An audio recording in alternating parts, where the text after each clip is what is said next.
उत्तर प्रदेश में प्रयागराज में गोली लगती है, दोनों भाई, दोनों जिसको आप आतंकी कह लीजिए, क्रिमिनल कह लीजिए, बाहुबली कह लीजिए, मारे जाते हैं। 3 गुंडे आके, 3 मवाली आके, 3 लुटेरे आके उनको मार देते हैं, जो भी आपको कहना। सवाल मेरा ये है कि क्या इसका असर, इस गोलीबारी का असर कर्नाटक पर दिखाई देगा? क्योंकि कर्नाटक का कैंपेन अब गर्म हो रहा है। क्या नेता इसको भुनाने की कोशिश करेंगे? अगर करेंगे तो किसके पाले में किसको ज़्यादा फ़ायदा होने वाला है? देखिए सुमित जी, अगर आपने पिछले कुछ दिनों में देखा तो इन माफिया डॉन का महिमा मंडन करने की कोशिश की गई। कांग्रेस के कुछ कार्यकर्ता या डिस्ट्रिक्ट लेवल के नेताओं ने वहाँ तिरंगा भी ले जाके उनकी कब्र पे फहराया।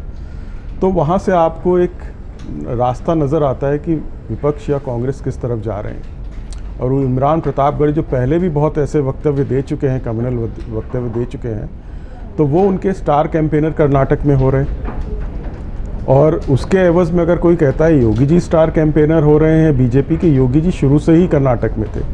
कोस्टल कर्नाटका या नॉर्थ कर्नाटका में उनकी जो पकड़ थी और नाथ संप्रदाय की जो पकड़ है वो बहुत पहले से है, आज से नहीं है। तो वो हमेशा से रहे हैं स्टार प्रचारक वहाँ पर। और इसका फ़र्क देखिए, एक जो तुष्टीकरण की राजनीति है और जो पोलराइजेशन हो रहा है कर्नाटक में, उसकी शुरुआत किसने करी? इमरान प्रतापगढ़ी को अगर आप अपना, जिसके अतीक के परिवार से बहुत गहरे संबंध है, उसको आप अगर एकदम फ्रंट लाइन में लाते हैं तो एक पोलराइजेशन करने की कोशिश करी है। और उसकी वजह से दूसरे पक्ष का भी पोलराइजेशन हो सकता है, काउंटर पोलराइजेशन जिसको कहते हैं। उसका फ़ायदा बीजेपी होगा। शुरुआत बीजेपी ने नहीं करी, लेकिन उसका फ़ायदा बहुत ही प्राकृतिक स्वरूप से बीजेपी को जाएगा। मैं इसी पे काउंटर सवाल आपसे पूछता हूँ, तो क्या ये जो बुलडोज़र बाबा की जो छवि है, जिससे योगी आदित्यनाथ को एक कठोर प्रशासक के तौर पर पेश किया गया कि वो लॉ एंड ऑर्डर को लेकर कोई कोताही नहीं बरतते हैं, क्या बीजेपी इस इमेज को भुनाने की कोशिश करेगी या करनी चाहिए कर्नाटक में कि ऐसी सरकार देने वाले हैं? नहीं, देखिए योगी जी के साथ सबसे बड़ा है एक, अगर उनको चीज़ अगर उनकी है, वो किसी को खामखा परेशान नहीं करते।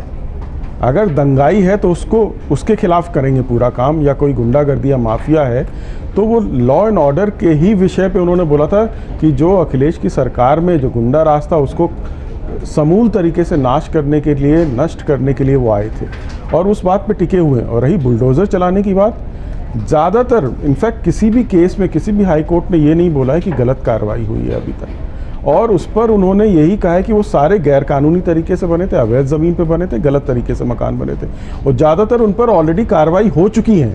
तो ये अगर वही व्यक्ति अगर दंगे में हिस्सा ले रहा है और उस पर नोटिस से पहले कार्रवाई नहीं हुई है तो क्यों ना अब क्यों ना हो, दंगाइयों को छोड़ना नहीं चाहिए।